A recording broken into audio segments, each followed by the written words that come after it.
Before we get started, let me give a quick shout out to today's sponsor, Frey. Premium clothing care products meticulously designed to smell better, treat your clothing better, and generally be better for you, for others, and for the planet. 97 out of 100 customers prefer the Frey fragrance to their old detergent. Better formulation, no harsh chemicals, with a blend that's better for you and better for your clothing. And it's better for the world, safer for the environment, and a portion of all proceeds are donated to those in need. For those that are interested, you can go to livefrey.com for more information. Today is a special video, channel update, my thoughts and feelings. It's kind of going to be in a similar vein to what Philip DeFranco was talking about not too long ago, maybe like a week or so ago. Just frustration, YouTube problems, YouTube changes, and I want to explain a bunch of things about the difficulties of trying to be a news creator on this platform, the difficulties of just trying to do news in general. And I want to start by saying one thing that I always want to make sure everyone knows is that even though there's a lot of problems with YouTube, it's the only way this actually works right now, and it's one of the greatest assets that we have when it comes to being independent creators, plain and simple. But there are a lot of problems. I'll get to that in a second. The first thing I want to talk about is the fact that journalism is basically dead. Not for, it's not as bad as everyone thinks it is. I've talked about journalism being dead before, but I want to specifically talk about some issues pertaining to journalism. As many of you know, I've talked about how news organizations can't maintain viewership. So what they do is they try and push opinion pieces and analysis. They try and push opinion and analysis as news sometimes. They do heavily rely on their editorial departments and their op-ed writers and their opinions, and those tend to be the people with a lot of followers. Those tend to be the stories that do really, really well. It's just that simple. So another trend emerges where these news organizations will hire people they know already have the opinions they want shared, or the propensity to seek out information in such a way that they will produce stories that benefit their narrative, benefit their agenda. And in my opinion, it's all about the green. At the end of the day, getting that green. But here's the thing. It's not all bad. The reason why this is happening is that we don't really need your average reporter anymore. Everyone already knows what happens. I mean, North Korea today, breaking news. A handshake crossing the DMZ. Kim Jong-un, North and South Korea. Wow, groundbreaking. And we all knew for a lot of different reasons. I mean, there's a million people reporting. The individuals there have the opportunity to report it. The politicians, anybody who was there to witness it could easily put out that message and post a photo and people could see that photo. Back in the day, you'd have a journalist take a photo. A photo journalist would take a picture, send that picture back, publish that photo saying this is what happened and the photo is the proof. Well, now people can just share that information on their own. When it comes to reporting on the ground moments, we don't need to send out a news crew anymore. When there's a fire in the city, when some major incident occurs somewhere, we already know about it. So what happens? Well, do we need an anchor sitting at a desk telling us what's going on? We really don't. So people don't click it. It's actually much simpler than that. If someone presents information that you didn't know, you'll click it. If there is a news story being presented that is an investigative piece, that it wasn't part of a breaking news cycle, it was actually an investigative reporter who went in, found that story and published it, and the story is only breaking because of that work, that's journalism. And that's the most important thing today when it comes to doing news and doing journalism. When it comes to telling you about something that happened in public that everyone noticed, like a breaking story, we already know. So it's not that people are saying, I don't want news, they're saying, I already got news. And if you've already gotten the news, you don't need it. And I learned this lesson a little while ago when people would say to me, the reason they don't click my videos is because they already heard about it. So then what options do I really have? I could stop making the videos, in which case, if I don't produce something every single day to accommodate what YouTube is looking for, YouTube will punish my channel, and they'll punish it in such a way that they'll stop sharing my videos, the news stories that I produce with other people, and they'll stop telling you, my subscribers, that I even made videos. And even if you do all jumping through all the hoops, clicking the subscribe button, clicking that little bell, YouTube cares about daily active subscribers. So I'll put out another message. I said this at the end of my video the other day. If you really want to support my channel, it's all about just watching every single video. Right now, on average, one of my subscribers will watch 4 videos, and I make 30 or 31 videos every single month. Out of those, I make a video every single day. I've taken no days off since I started producing every single day 1 year ago. And I have reaped the benefits. My channel has grown rather quickly. Not as quickly as a lot of people, but rather quickly, and that makes me feel good. Projections from various analytic sites look promising relative to other news creators, so I can appreciate that. But I am faced with many problems when it comes to YouTube, when it comes to doing journalism. I'm really close to talking about the YouTube algorithm, so just stay tuned. When it comes to producing news, if I just do a video where I blanket report the facts and it's very bland and very simple, most people don't want that. And I've asked my subscribers and most of my patrons, most of my subscribers have been flat out like, if I already know about it, I'm not gonna click it. And if they're not gonna click it, YouTube's gonna say they must not care about this channel, so we're not going to promote it. And then if I do a fact-based news story, YouTube won't promote it. But think about that for a second. If most people already heard about this news, like if I did a video on North Korea today, which I was researching, well, most people already know it's a top trending story. It's like the photo getting shared the most on Twitter, aside from like first round draft picks or something like that. Well, why should YouTube promote this video if everyone already knows about it? No one's gonna click it. So what people really want is opinion. What I try to do with videos kind of like this when I'm at home, when I'm not out in the field, is talk about something relevant in the news, bring some context, how something in the past has impacted that story, and then give you my opinion on the matter. But there's a sad reality when it comes to journalism, when it comes to my personal opinions, when it comes to the YouTube algorithm. It's one thing if I was a hardcore SJW or was hardcore red-pilled, whatever you want to call it, Kekistani, right-wing, whatever, but I'm not.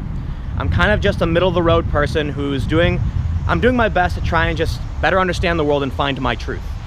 And that means often my opinions are relatively tame, not strong enough. Well, what happens?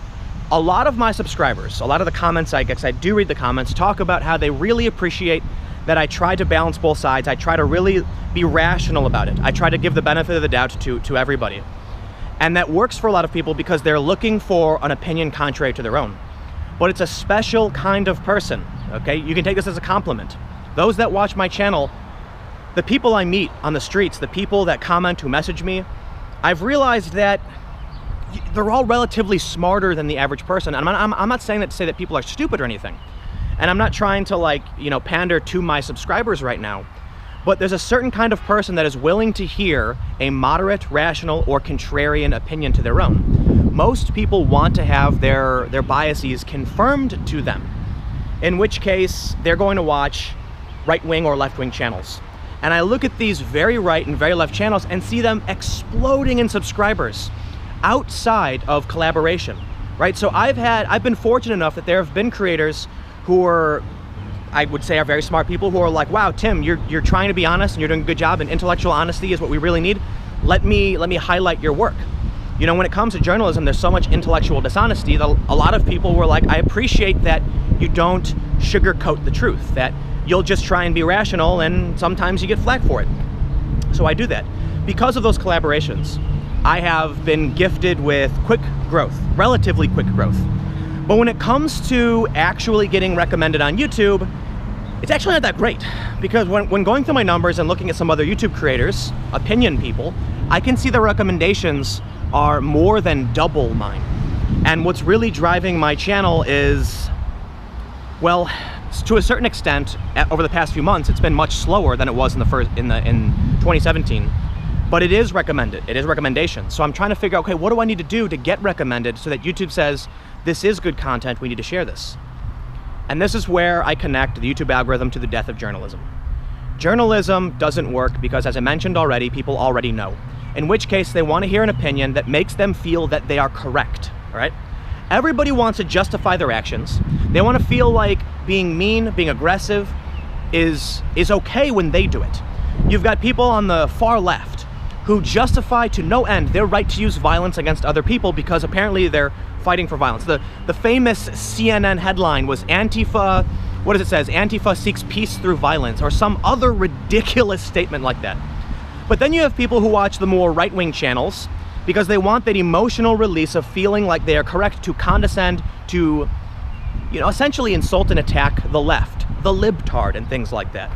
Most moderate individuals, I feel like, don't really want to fight anybody in the street, and they don't want to insult anybody else. And I kind of you know, I kind of resonate with that. But here's what happens. My opinions are not strong enough on YouTube. It's plain and simple. I don't make videos where I directly insult and attack and laugh at the left or the right. In which case, I do get a lot of people on the right saying that, you know, when will I wake up? When will I take the red pill and things like that. But I will admit that a lot of the people who have been supportive of intellectual honesty, at least on my part, have been, you know, moderate left to right. You know, not just moderate right, but actually just regular old conservatives who consider themselves right-wing. And then you've got people on the left who do their best to try and smear me as being alt-right, even though, as I just stated, my opinions aren't even strong enough to attract consistent viewership on YouTube. And this is what really gets me down. The point of this video is that I wake up every day. I read the news every day nonstop. You know, I got to go see Avengers the other night, but for the most part, I'm working nonstop with very little breaks and no days off. And then I'm traveling, and that's expensive. And then what happens? Well, because I don't make videos where I choose a side, you know, pick up some policy and then try to argue just to no end about how that policy is correct, people on the left or the right, which are the very active internet users seeking this kind of information, don't engage with my channel. And many people, when they're looking for just kind of general facts and news, are kind of like, heard it, don't care.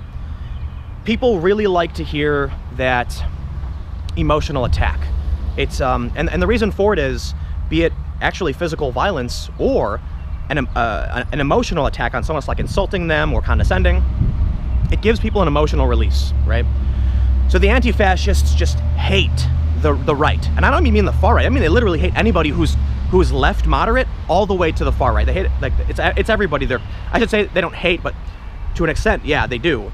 And when they see that video of Eric Clanton, you know, bashing someone over the head with a bike lock, they feel so good because they feel like, you know, it's like Schadenfreude, the pleasure derived from the pain of your enemy. And so they like that. And then when you look at how the right does it, they mock, laugh, ridicule, fake voices, and, you know, insulting people. And that does the same thing for the right. I'm not trying to argue who's correct and who isn't. I mean, you probably all know my opinion is, by all means, make fun of people. I don't know, I get it. I try not to do that. It's disrespectful, and I don't think it actually helps progress us. And I'm certainly opposed to violence, so I'm not going to be, you know, an advocate or anything like that, and I'm surprised people are. But ultimately what happens is, my opinions aren't strong enough, so people don't come to my video and get all hoot and hollering and then start saying, yeah, Tim, you're so smart, yeah, I love your opinions, you've proved me right. But my channel is still controversial. And this is the hammer, the final nail in the coffin, I guess. When I look at my numbers for this month and I'm like, man, this was a bad month. And I'm running on the treadmill as fast as I can to make sure this works for one reason. Breaking news doesn't happen all the time. And before I started working for Vice, before Fusion, I would go and report news when news happened. And that's few and far between. Once a month, once every other month. Algorithms absolutely decimate channels, no matter what platform you're on, because they consider you non-active. And then because you're not producing content, they start removing your followers, they remove your subscribers and say they're inactive and they shouldn't be subscribed to this person. So what I have to do is produce every single day. But I want to be reasonable and rational. And that's a very small market because people like emotional releases. So here I am sitting here, watching my videos get demonetized. This month, almost every single video demonetized. Getting videos suppressed. The weirdest videos, the most innocuous ones, I can see just doing so well, and I scratch my head not understanding why I can talk about some mainstream news issues and it doesn't work. Certain words don't work. I have an analytics service that warns me of certain videos, certain words that I use that I can't because I'll get punished for it. It's one thing if I made a video where I was overtly right or left wing and attracted that kind of audience because they would share it. It's another thing if I'm not overtly on one side, so I'm not pandering to any particular group, and then YouTube still deems my channel controversial, punishes my channel, punishes my videos, and people don't want to share it because I'm not siding with them. And that creates a conundrum for me, I guess, that I don't know what the path forward is for journalism.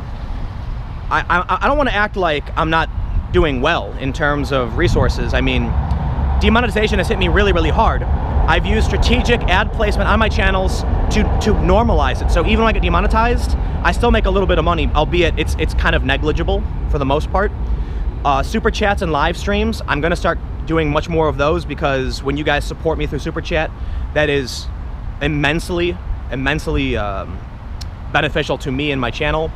And you'll notice that even this video and other videos I've done, I've picked up direct sponsors, because every video has been demonetized. So I hope you guys understand that, you know, when I have a video and there's a sponsor in front of it, that's helping keep this keeping this going.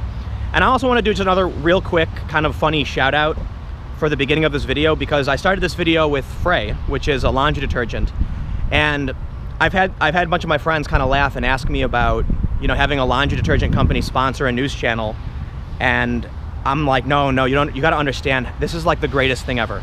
100% serious. Look, if someone watches a news channel and they want me to sell, you know, they want me to promote like some kind of service that will protect you, security service or trading, things that like make sense to a news audience, yeah, these are very specific services.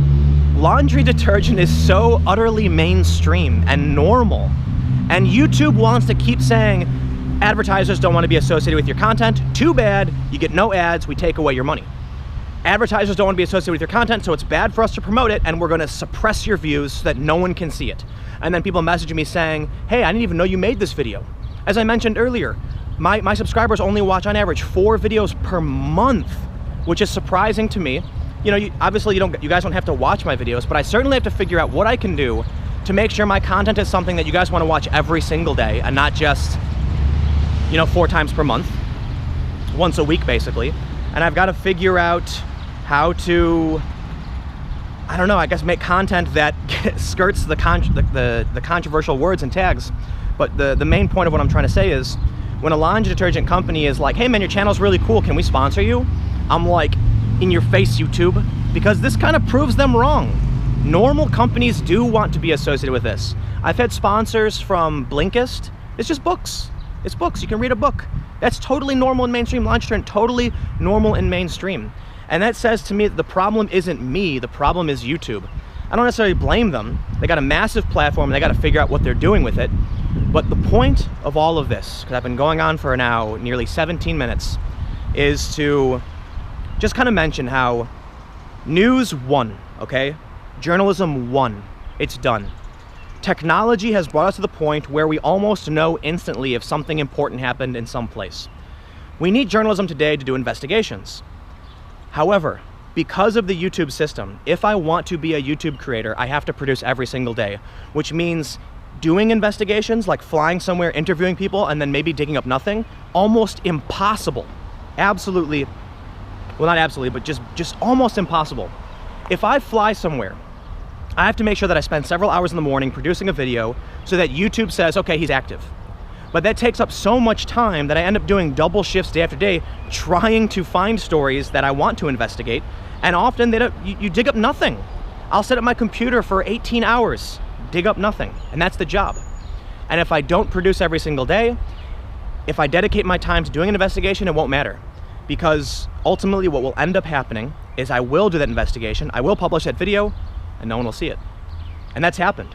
You know, I've pulled up stories that I've been really proud of and been like, wow, that's really interesting that I kind of found this and put these pieces together, and then it just doesn't matter. There's a combination of factors involved, you know? Is it trending? Are people going to click it? Or does YouTube think it's just not valuable and they're not going to share it with all of you? So ultimately, I'm navigating the space, constantly looking at analytics. Half my time is spent doing work in news, and the other half is spent trying to figure out exactly what I need to do to make sure I will survive on this platform. As I mentioned, YouTube's great. It makes this possible. But I want to point something else out too. When I go to a neighborhood and I see stores, I think about these stores. I could open my own store. I could sell t-shirts. I can think about the average person who lives here. I can look at the math for how often people buy new shirts, especially if they're cool shirts. Maybe that's a luxury item. Maybe you can charge a little bit more. I know the foot traffic. I know projections for the neighborhood, and I know what the city is planning to do for the most part. There's always hiccups, and that can really screw up your business. But I can look at these factors and say, okay, I can effectively plan for what I'm going to be doing over the next 5 years, so I can dedicate my life to this job.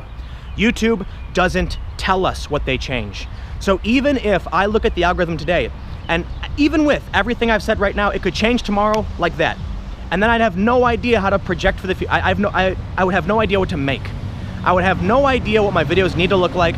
I would have no idea how to produce the content required for the platform. Ultimately, the goal is simple. Bring you information and context to stories around the world that are really important. And every day I try to do this, but YouTube keeps changing. YouTube doesn't tell us what's wrong and what's right.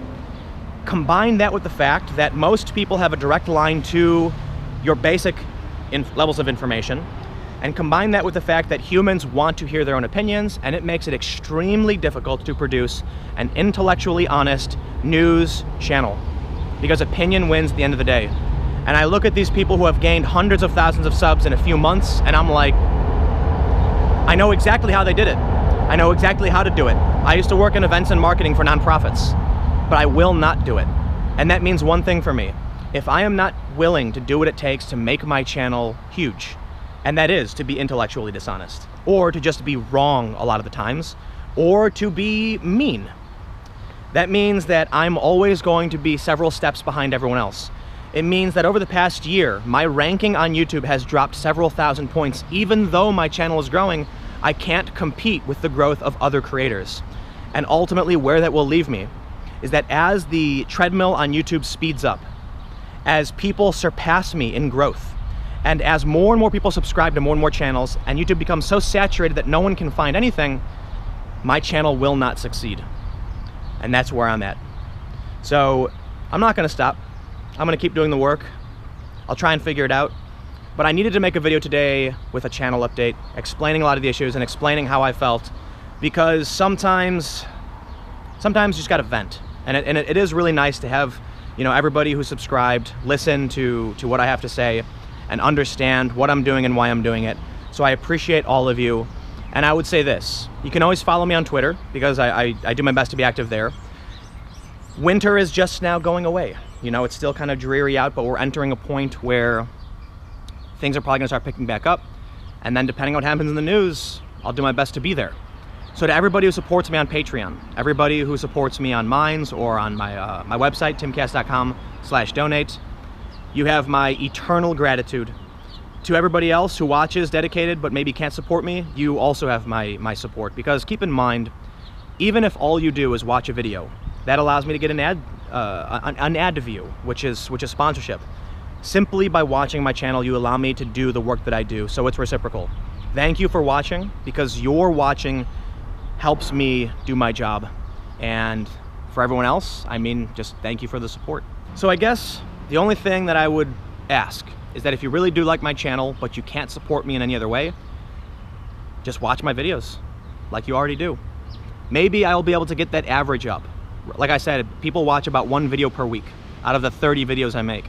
So maybe I should make 1 video per week, but then YouTube would punish me and it would negatively impact my channel. I wish I knew. But anyway, thanks for listening for this nearly half an hour long video. I'm on Twitter at Timcast. I'm on Minds at Timcast.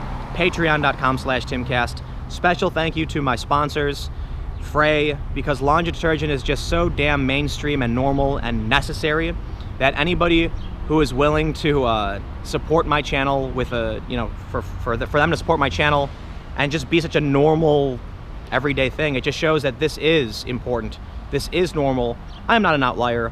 There's nothing wrong with the content I produce. It is not extreme, it is not negative, and regular companies do want to be involved in that. So I hope YouTube learns that lesson. Thanks so much for watching. Thanks for enduring this rant, and I'll see you all tomorrow with some actual news.